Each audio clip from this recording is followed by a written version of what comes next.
Matamgi Manipuri Wari channel asibu tabiriba khwai pumnamakpu taramna okcheri. Ngasi muktaminarasi Chanu Lembi anisuba tangka. Telaiba su nokmi tawduna ido taithok khumlai. Oh, masa khangandana koibase khunungai amani. Maming khangdana koiba nangsu nangi mutto Singapore gi garden daga leibro. Asi haiduna telaiba bope nakina hanjin thinjili. Chanu peri tawduna telaiba bu chingthokduna khatnabadu khamjili. To o haibani nangbo.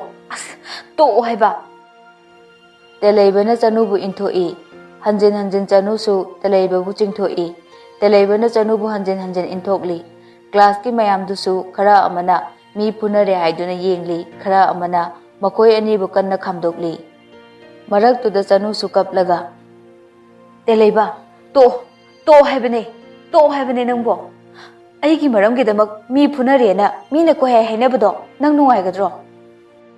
Telaiba Chanu gi matawdo nungairaktra male aduk yamna phingba mina laksaba yadaba mase bopen da khut handre bopen su mayam changdana chingthokdana puki Chanu kaplaga sokpra haibane nangbu sokpra haiba Telaiba na khangde nang namit pandro udro Chanu na Telaiba gi maraibak tu taithokpi se lao halla seba class ka yaoroi se hospital loina chatlura seba lao haiba asi haiduna Chanu na Telaiba bu chingduna puki Telaiba na kadobagi chatoino chatloi nangna thanda chatlo asi haiduna Chanu gi makhutto Telaiba na kanthoi nangna khambagi ne sitho imam se yam khamningbrana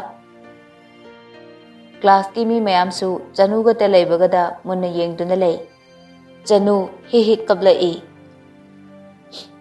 Manipur da leirani khallubada kaya da harau zakhiba maitai macha mayam ga tinarani khallubada nokjakhiba ai karigino nangna engoda sumaina kapalisibo Telaiba nang mi khanaga no haibana tro aina aibu mama mapa ani suna nayok na konbidabane hainaraga nang peladro Chanu kaino nangna haidubo aina nang mi khanaga no haiba natro nang yamna khananingba natro khana horo phuna horo ai de hayindigi college su laglaro nangna thokpa ta horo ai chetlage hauji su ai class kam te yauro class yaudra su yare asi haiduna Chanu thuna thokki Chanu ngai ko haibane Chanu bu tanaduna Telaiba na khami Thoisna na amo college tingarang na handa karak tangairi magi haktak tegi midi phasana phunare ne ha pura film gi heroine ne munaba gi tap to tawreba thadoina amo masak syam phasei ko bai asinu pise maya supoi asina su hena rasi hapine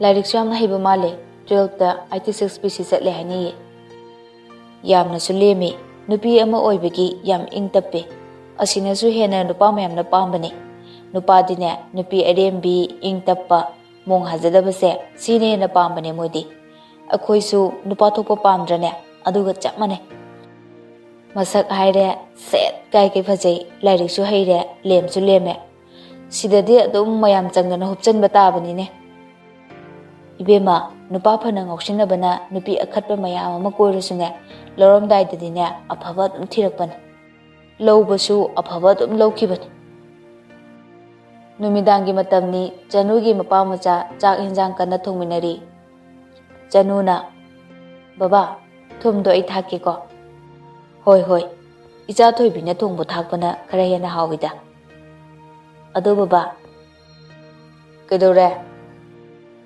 Chanu ngayak tumina lei wa amata haide nongyin phabana kaya no kai leina bano baba paisa natiye paisa natradi kare Chanu mamito mapada munna yenglaga warong na harai aibu paisa da haraga leibro nongyin semda maku khokna thausa da na khumlai hoine haide ne adubu kari wano haibani ne cha thubi nangbo Chanu masado kapning tawraki makhol-gada inik-niklaga harai.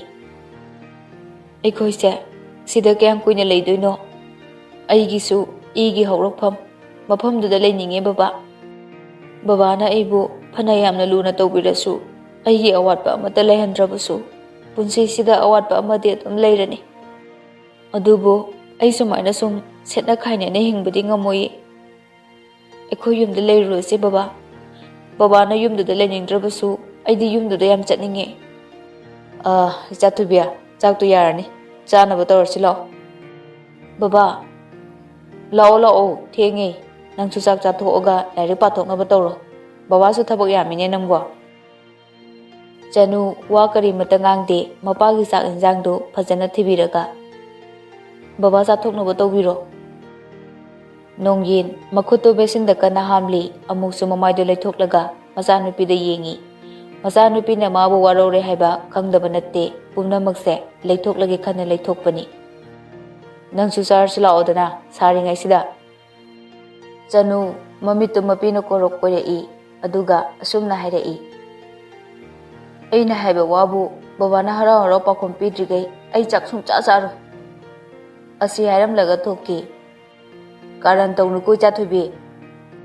Chanu mapana nganglidu pakhom amata piramdana thokki. Nongyinsu machana warongna chatkiba matawdu uraga tuminna kappi. Icha thoibi bababu warorabro nangbo. Nangna chauraga sigumba wahangse toina hanglakani haiba baba khangi. Matangna matamnani. Ichana khangningliba thininglibado babasu khangini. Ipasu momon nokna penthokna hingbadi natteko pumnamak ningsingli. Mathangi nongalakpa ayukta Chanu mapagi chana thaknaba chak phajana sem saramlaga college chatnaba haiduna mapi loisalaga tholai. Nongyin machabu manam namlaga chaka charabro nangbo ngarang su chade se baba phi hongluge kuiroi ko. Yarani baba ayu dum chacharage.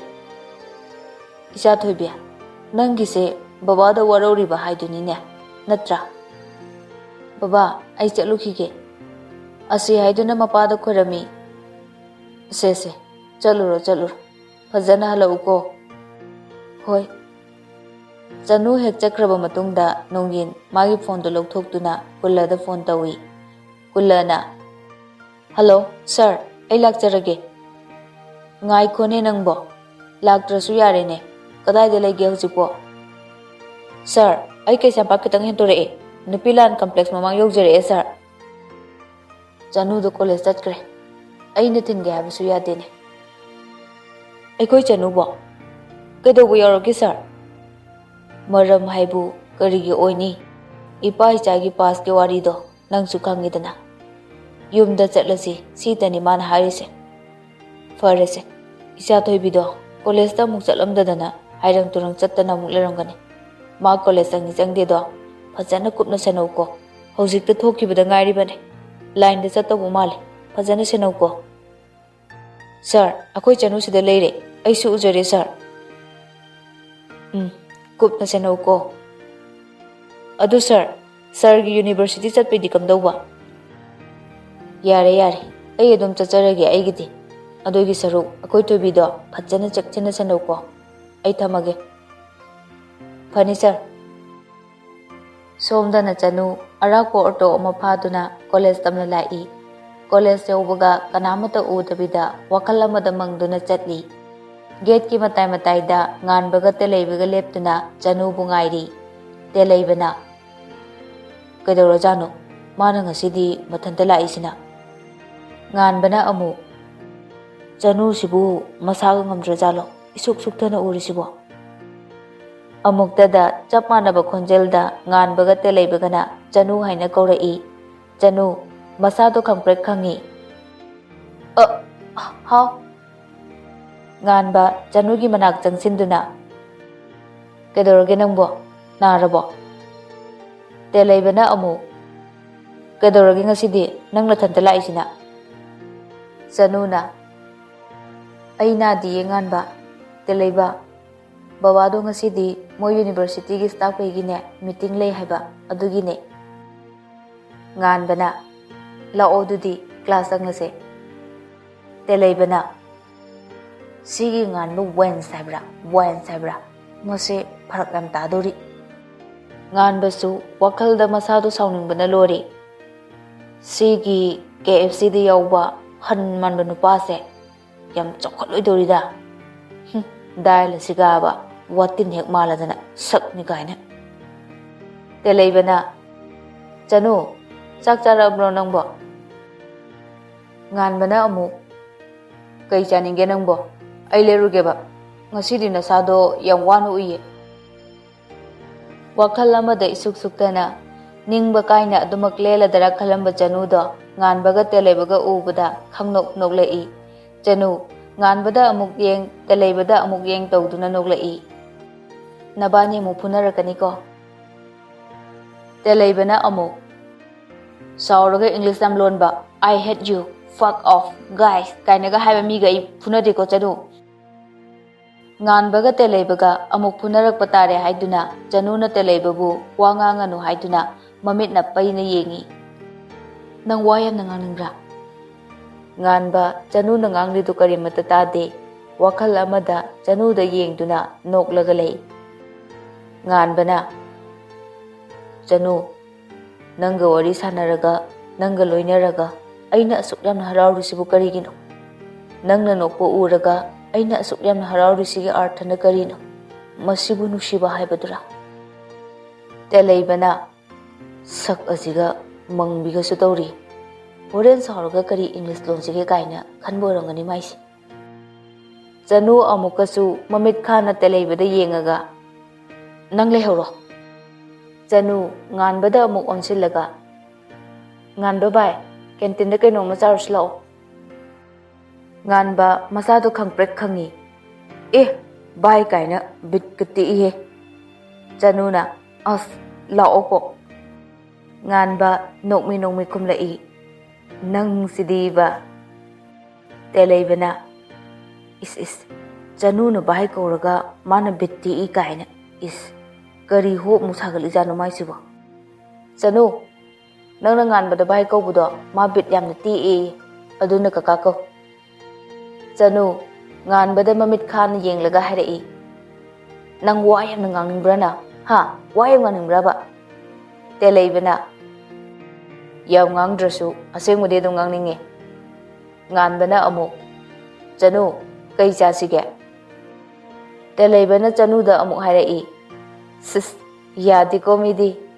Chanu na hora abra nabani mo. Nabani gi mayai da ichat kise. Handam mu kai barai tora ba. Aina kedo gi yeng.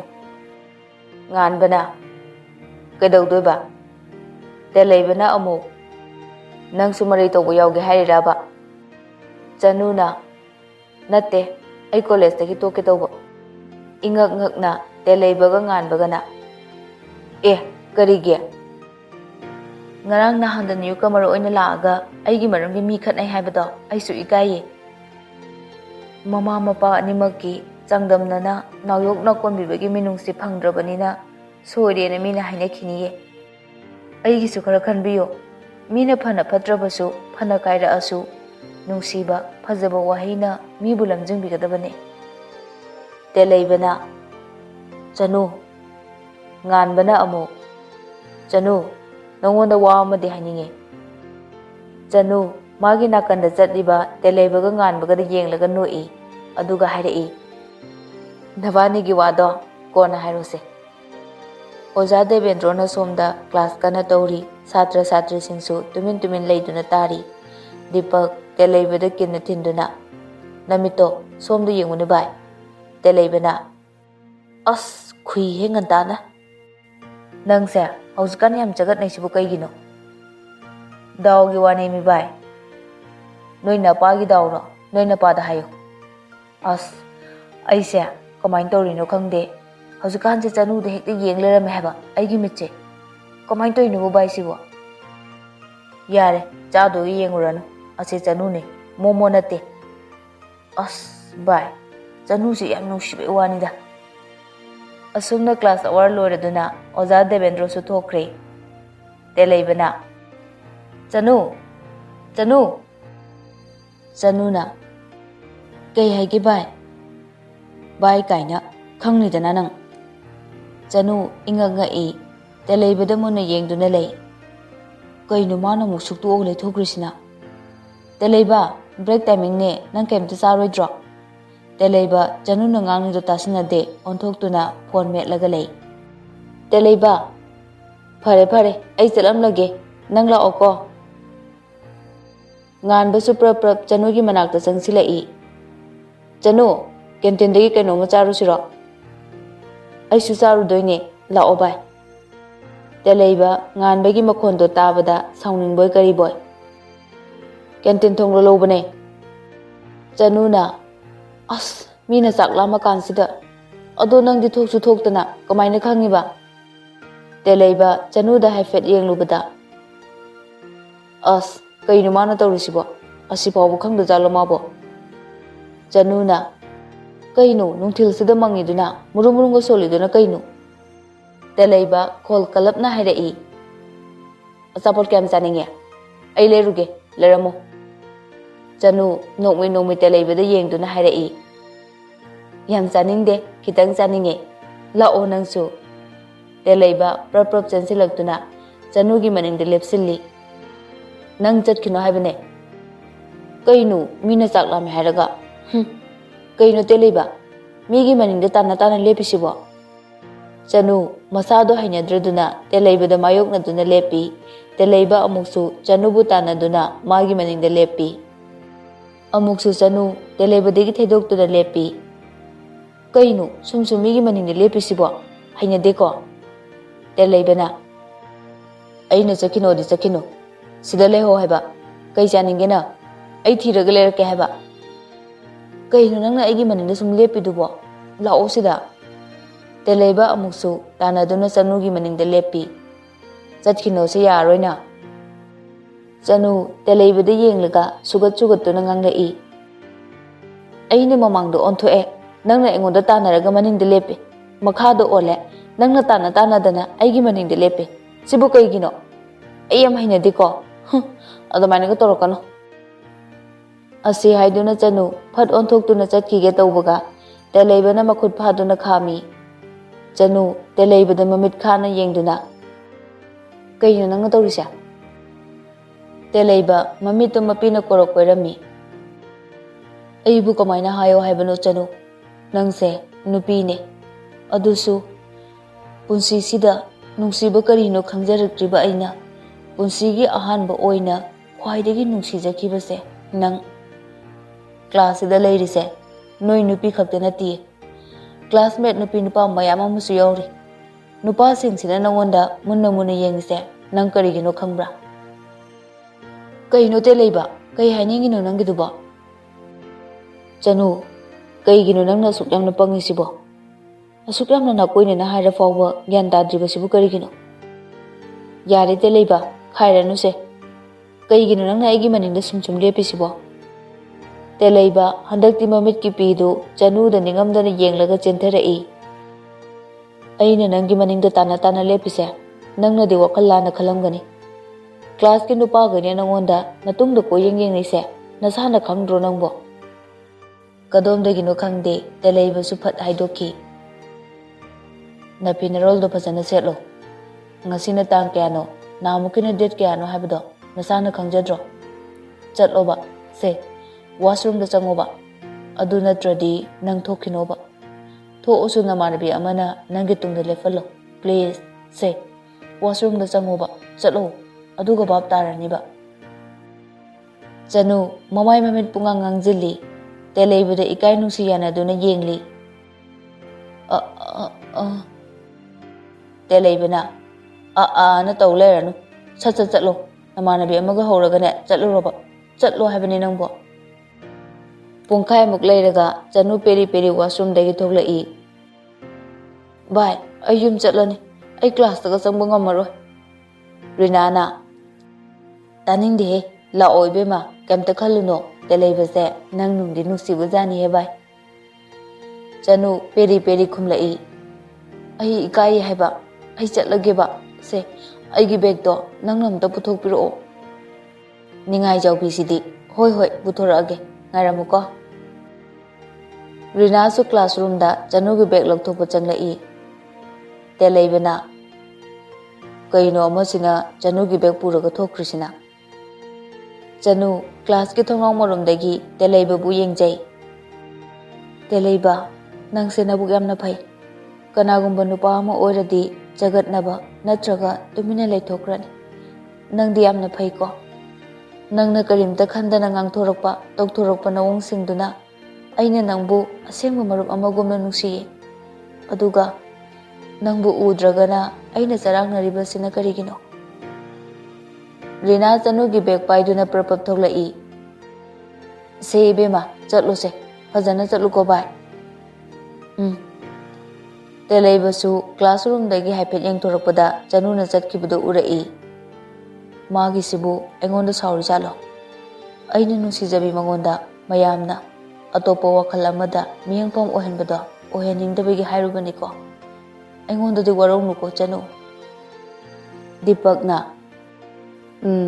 ꯀꯩꯅꯣ ꯃꯥꯒꯤꯁꯤꯅ ꯇꯦꯂꯩꯕ ꯈꯪꯕꯣꯏ ꯂꯥꯛꯄꯣꯏ ꯃꯁꯥꯗꯣ ꯚꯥꯏ ꯆꯅꯨ ꯆꯠꯈ꯭ꯔꯦ ꯇꯦꯂꯩꯕ ꯆꯅꯨꯁꯤ ꯃꯣꯃꯣ ꯅꯠꯇꯦ ꯅꯪꯅ ꯑꯗꯨꯃꯥꯏꯅ ꯑꯗꯨꯝ ꯌꯦꯡ ꯂꯩꯔꯤꯗꯣ ꯐꯣꯟꯒꯁꯤꯅꯕ ꯋꯥꯜꯄꯦꯄꯔꯗꯒꯤ ꯍꯦꯟꯗꯣꯛꯇꯅ ꯀꯁꯇꯃꯔ ꯀꯦꯌꯔꯒꯤ ꯀꯟꯇꯦꯛ ꯐꯥꯎꯕ ꯆꯅꯨꯒꯤ ꯐꯣꯇꯣ ꯍꯥꯞꯄꯤꯅꯦ ꯅꯪ ꯇꯧꯔꯤꯕ ꯚꯥꯏ ꯅꯪ ꯅꯃꯤꯠꯇꯣ ꯆꯅꯨꯁꯦ ꯄꯥꯛꯅꯝ ꯑꯣꯏꯅ ꯎꯕ꯭ꯔꯣ ꯅꯠꯇ꯭ꯔꯒ ꯃꯥꯁꯦ ꯚꯥꯏ ꯆꯤꯛꯀꯟ ꯕꯤꯔꯌꯥꯅꯤ ꯑꯣꯏꯅꯒ ꯎꯕ꯭ꯔꯥꯕ ꯑꯗꯨꯝꯁꯨ ꯅꯨꯡꯁꯤ ꯍꯥꯏ ꯑꯗꯨꯝꯁꯨ ꯌꯦꯡꯖꯩꯀꯣ ꯍꯥꯏꯕꯤꯒꯦꯁꯨ ꯌꯥꯗꯦ ꯇꯣꯛꯆꯍꯧꯅꯤ ꯅꯪꯗꯤ ꯑꯗꯨꯝ ꯇꯣꯛꯆꯍꯧ ꯇꯦꯂꯩꯕꯁꯨ ꯅꯣꯛꯊꯣꯔꯛꯏ ꯅꯨꯃꯤꯗꯥꯡꯒꯤ ꯄꯨꯡ 9ꯃꯨꯛ ꯇꯥꯔꯦ ꯅꯣꯡꯌꯤꯟ ꯃꯆꯥꯅꯨꯄꯤꯒꯤ ꯀꯥꯗ ꯆꯪꯂꯛꯏ ꯏꯆꯥꯊꯣꯏꯕꯤ ꯆꯥꯛ ꯆꯥꯔꯁꯤꯗꯅ ꯆꯅꯨ ꯃꯄꯥꯅ ꯀꯧꯔꯤꯗꯨ ꯇꯥꯁꯤꯟꯅꯗꯕ ꯃꯈꯩ ꯐꯩꯖꯨꯞ ꯆꯤꯡꯈꯠꯇꯨꯅ ꯌꯥꯑꯣꯟꯗꯨꯅ ꯇꯨꯝꯁꯤꯟꯅꯩ ꯐꯔꯦ ꯑꯗꯨꯗꯤ ꯕꯕꯥ ꯏꯊꯟꯇ ꯆꯥꯕ ꯇꯥꯕꯅꯤꯅꯦ ꯉꯥ ꯑꯇꯥꯎꯕꯁꯤꯡꯁꯦ ꯆꯅꯨꯅ ꯕꯕꯥ